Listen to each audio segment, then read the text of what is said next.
Le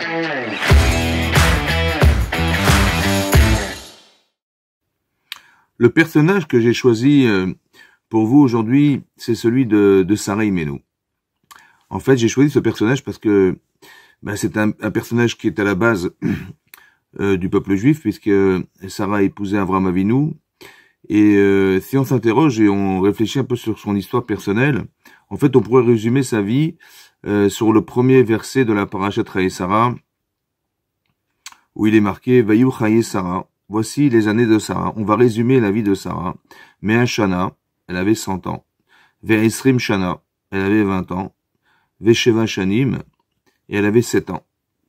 Vayu Chaye Sarah, voici les années de Sarah.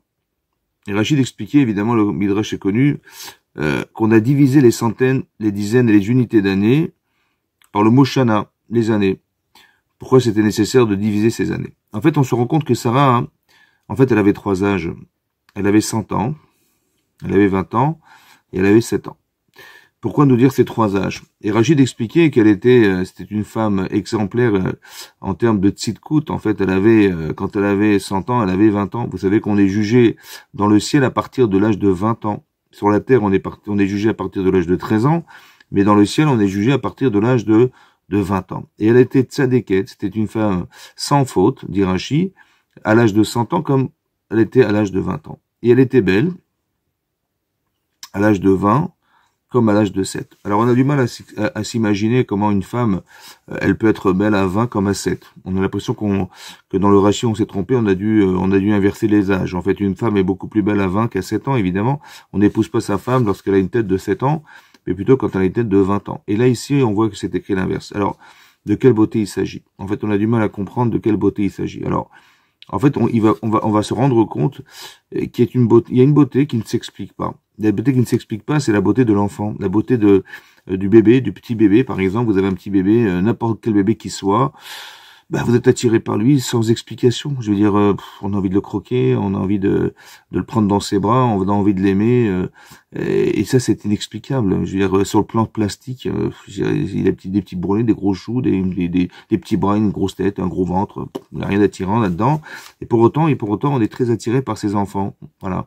En fait, vous vous rendez compte qu'il y a quelque chose qui, en fait, inexplicable, mais qui vient de la pureté de l'enfant. En fait, un enfant qui n'a pas de faute, il est attirant. Attirant comme une belle femme, comme un bel enfant, comme un adulte qui serait beau. D'accord? On est attiré par cette beauté. En fait, la beauté dont on parle, ou du moins l'attirance qu'on a de cette beauté-là, c'est la beauté qui vient de l'intérieur.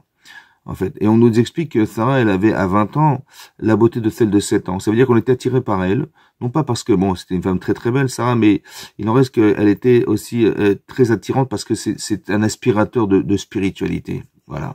Comme à 7 ans. Et elle était sans faute à 20 comme à 7. En fait, elle avait les 3 âges. Les 3 âges, ça veut dire qu'elle était à 20 ans, elle avait la sagesse d'une femme de 100 ans. Quand elle avait 100 ans, elle avait la vivacité et le dynamisme d'une femme de 20 ans. Et qu'elle était à la fois naïve et à la fois entière et parfaite comme une fille de 7 ans. D'accord? En fait, ce qui se passe, c'est que quand on devient adulte, en fait, on n'a plus envie d'être des enfants. Et c'est dommage qu'on ait évacué complètement la partie positive de l'enfant, c'est-à-dire cette naïveté, cette façon directe de contact, sans réfléchir, sans avoir d'a priori sur les personnes. Et c'est ça, cet état, Sarah. Elle avait 100 ans, elle avait 20 ans et elle avait 7 ans. Elle avait les 3 âges. Elle avait les 3 âges au même moment. Ça veut dire qu'il y a des gens qui sont très intéressants, qui ont de l'expérience, de l'intelligence, ils ont 100 ans, mais ils ont plus la force de l'exprimer. C'est dommage. Il y a des jeunes gens qui ont 20 ans, qui ont tout le dynamisme, mais ils n'ont rien à dire, ils n'ont rien à formuler. Et donc, ils ont évacué leur jeunesse, de leur petite enfance, mais ils n'ont pas la connaissance, l'expérience de la personne qui est déjà adulte. Alors c'est dommage parce qu'on a les âges qui correspondent à quelque chose qui est de l'ordre du dynamisme, mais on n'a rien à dire. Et lorsqu'on a du dynamisme, on a toutes les énergies intérieures pour pouvoir l'exprimer, mais on n'a pas la force de pouvoir le véhiculer. Alors c'est dommage. Alors on nous dit Sarah, vous savez Sarah, elle avait 100, elle avait 20, elle avait 7. Elle avait tous les âges à son âge. À tous les âges, elle avait toutes ses facultés. Voilà. Ça, c'était le personnage de Sarah. Donc, c'est un personnage important. Ça veut dire qu'on doit s'entretenir, on doit faire attention à soi, on doit garder sa naïveté. Ouais, quand on prie Hachem, on prie comme des enfants. D'accord? Alors que on a du mal, on dit, bon, on va pas trop déranger Hachem, vous avez compris? Alors qu'elle, elle a prié pendant 75 ans pour avoir des enfants. Donc, elle a lourdement assisté auprès d'Hachem pour être sûr qu'Hachem, il va accorder pour qu'elle atteigne ce niveau d'Emouna, qu'elle atteigne ce niveau de pouvoir engendrer Yitzhak Avinu, qui était un tzaddik exceptionnel. Et ça s'est passé par ses pleurs, par la volonté de s'accrocher à Hachem de toutes ses forces.